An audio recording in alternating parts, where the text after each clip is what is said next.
दिनैहाय जोङो देबोरगाव ब्लक हिसाबै आरो देबोरगाव ब्लक इउपिपिएल कमिटिनि दैदेननायाव दिनैहाय जोङो सरलपारा आरो उल्टापानियाव जयनिं प्रग्राम लानाय जादों।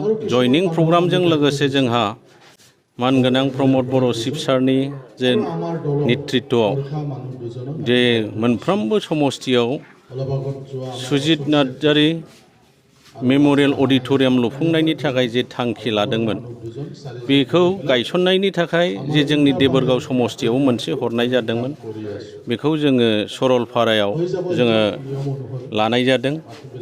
बेबायदिनो दिनैहाय जोङो सरलपारानि बाजार एरियायावहाय बयनिबो नोजोराव गोग्लैनाय बायदि आरो बयनिबो सुबिदानि थाखाय जोङो सरलपारायाव दिनैहाय बे सुजित नार्जारि मेम'रियेल अडिट'रियामखौ गायसननानै होनाय जाबाय। जोङो फोथायदों बे अडिट'रियामनि गेजेरजों बे ओनसोलाव थानाय रायजो राजाफ्रा बयबो बे सुबिदाखौ लानो हागोन, माबा मोनसे प्रग्राम खालामोबा लानो हागोन। आरो बेजों लोगोसे जोङो सरलपारायाव मोनसे प्रग्राम लानाय जादों, जयनिं प्रग्राम। जोंनि इउपिपिएल दोलोनि खामानि मावनाय गासैखौबो मोजां मोननानै गुबुन गुबुन राजनितिक दोलोनिफ्राय बिसिभाग बिपिएफनिफ्राय दिनै 100 जननि बारा जोंनि इउपिपिएल दोलोआव जयेन जादों। दा बिनि थाखाय बे अडिट'रियाम लुफुंनाय आरो बे गुबुन गुबुन दोलोनिफ्राय इउपिपिएलआव जयेन जानायनि गुदियाव दङ जोङो जोंनि बिटिआरनि चिफ प्रमद बर' सारखौ जोङो साबायखर बावनांगोन। लोगोसे जोंनि बिटिआरनि इएम बिथांमोनखौ साबायखर बावनांगोन। लोगोसे जोंनि सानजा क'क्राझार बियाबनि मानगोनां एमएलए लरेन्स इस्लारि सारखौ जों साबायखर बावनांगोन। मानोना बिथांमोननि खामानि मावनाय, बिथांमोननि नेतृत्व, बे रायजो राजानि जे सायाव जे खामानि मावनाय बेफोर गासैखौबो नोजोर होनानै दिनै सरलपारा आरो उल्टापानि ओनसोलनि रायजो राजाफ्रा लोब लोब दिनैहाय इउपिपिएल दोलोआव जयेन जाफैदों। नै दाहायबो जोङो उल्टापानियाव जयनिं प्रग्राम लागासिनो दङ। बे उल्टापानियावबो दिनैहाय 100 जननि बारा सुबुंफ्रा दिनै जयेन जानो थांगासिनो दं।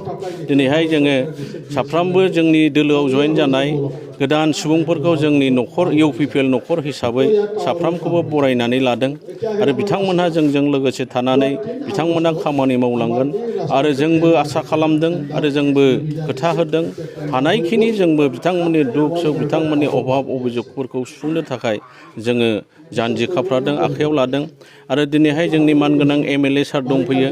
एमएलए सारा दिनैहाय रायजो राजाफोरजों लोगोसे थानानै बिथाङा दिनै उल्टापानि सरलपारा ओनसोलाव मा जौगाखांनाय हाबाफारि लागासिनो दङ बेफोरखौ सारा गुवारै फोरमायथिनानै होदों। आरो दिनै बे बिसमुरिफ्राय लानानै सरलपारासिम जे लामाया आराम्भ जासिगोन, लामानि खामानि मावनाया बेखौबो रायजो राजा। मोनसे फोसावथाय, नोंथांमोननि ओनसोलाव सोरबाफोर ड्राग्स एबा फेग्रा मुवाजों नाख्रेबजानानै थानाय सुबुं दं नामा?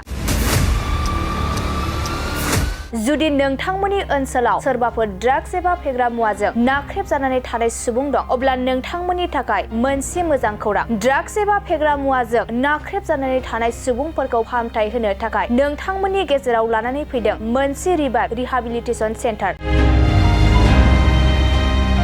जुदि नोंथांनि न'खराव आरो नोंथांनि ओनसोलाव सोरबाफोर ड्राग्स एबा फेग्रा मुवाजों नाख्रेबजानानै दं, अब्ला नोंथाङा रिहाबिलिटेसन सेन्टाराव फाहामथाय होफैनो हागोन।